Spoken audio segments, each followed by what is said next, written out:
Hi, now we will see operating system first come first serve scheduling algorithm. FCFS means first come first serve scheduling algorithm. It execute jobs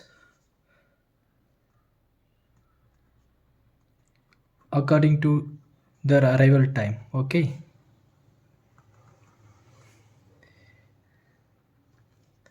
In FCFS, it execute the jobs. The jobs means process.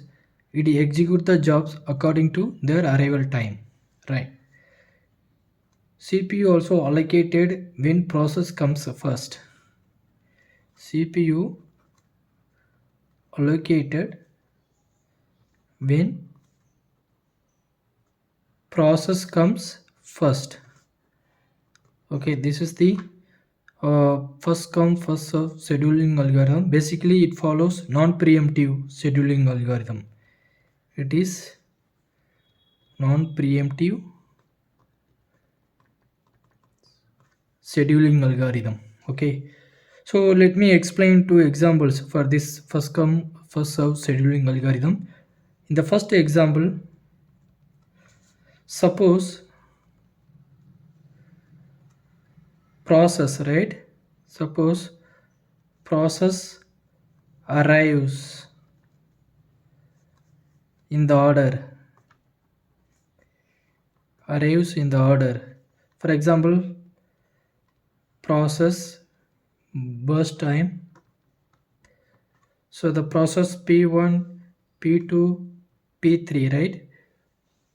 So P1 it takes 24, P2 takes 3, P3 takes 3.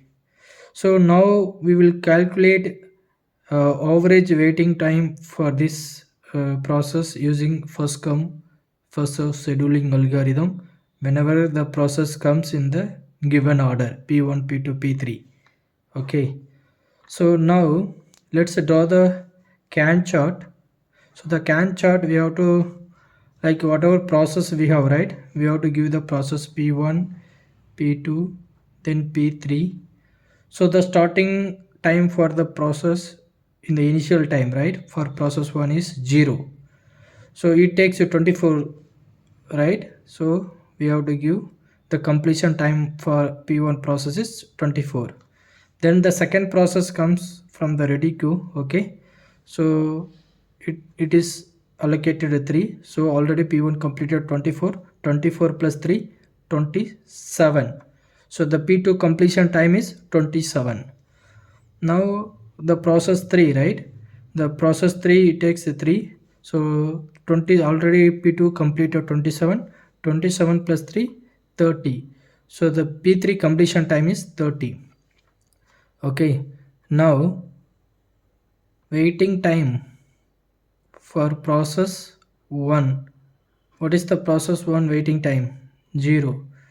Process 2, 24. For this process 2, this is the waiting time, right? But this 24 is completion time of P1, 27 is completion time of P2, 30 is completion time of P3. But here we are going to calculate waiting time for all the process. For waiting time of process 1 is initial time, the start time. When the process is started, that is the waiting time.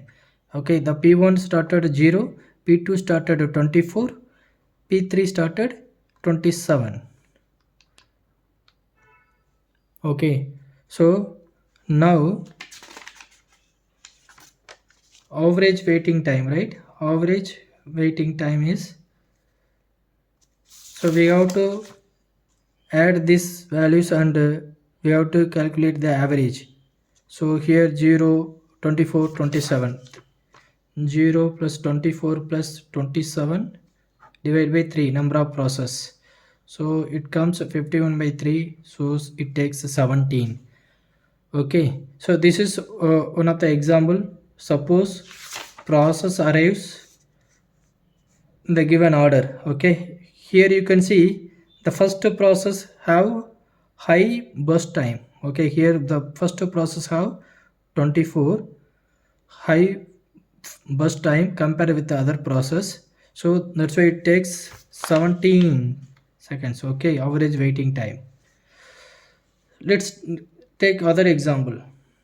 Suppose process comes in different order. Okay, for example, process and burst time. So the process so instead of p1 we are getting p3, for example, then p2, then p1. So p3 takes 3, p2 3, p1 24, right? Here p1 24, p2 3, p3 3, the same values we are taking here, but the process arrives different order. For example, p3 comes first, p2 comes next, p3 p1 comes next. Okay, here the first process have lower burst time. Okay, low amount of burst time. So now let's draw the Gantt chart. So let's draw P3, then P2, then P1 process. So starting time for P3, I told you the start time, initial time is 0. So P3, how much time it takes? 3. Then the P2, how much time it takes? 3. Already P3 completed. So 3 plus 3, 6. Then the P1, how much? The 24 bus time. Already P2 completed up to 6. 24 plus 6, 30. Now waiting time for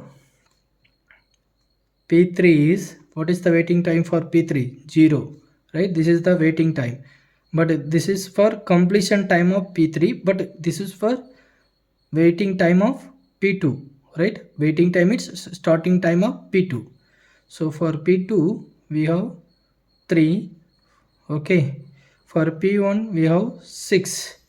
Now average waiting time is 0 plus 3 plus 6 divided by 3. So 9 by 3 equal to 3. So here this is the problem in first come first serve scheduling algorithm. It may occur the starvation, and I mean the convoy effect, right? So when the process comes P1 P2, initial process have high amount of burst time. You can see the waiting time is 17. When the process comes a different order and the first process have low amount of burst time, then average waiting time is different. Okay, so this is the problem in first come first so scheduling algorithm, because it follows non-preemptive algorithm, right? It follows non-preemptive algorithm. Okay.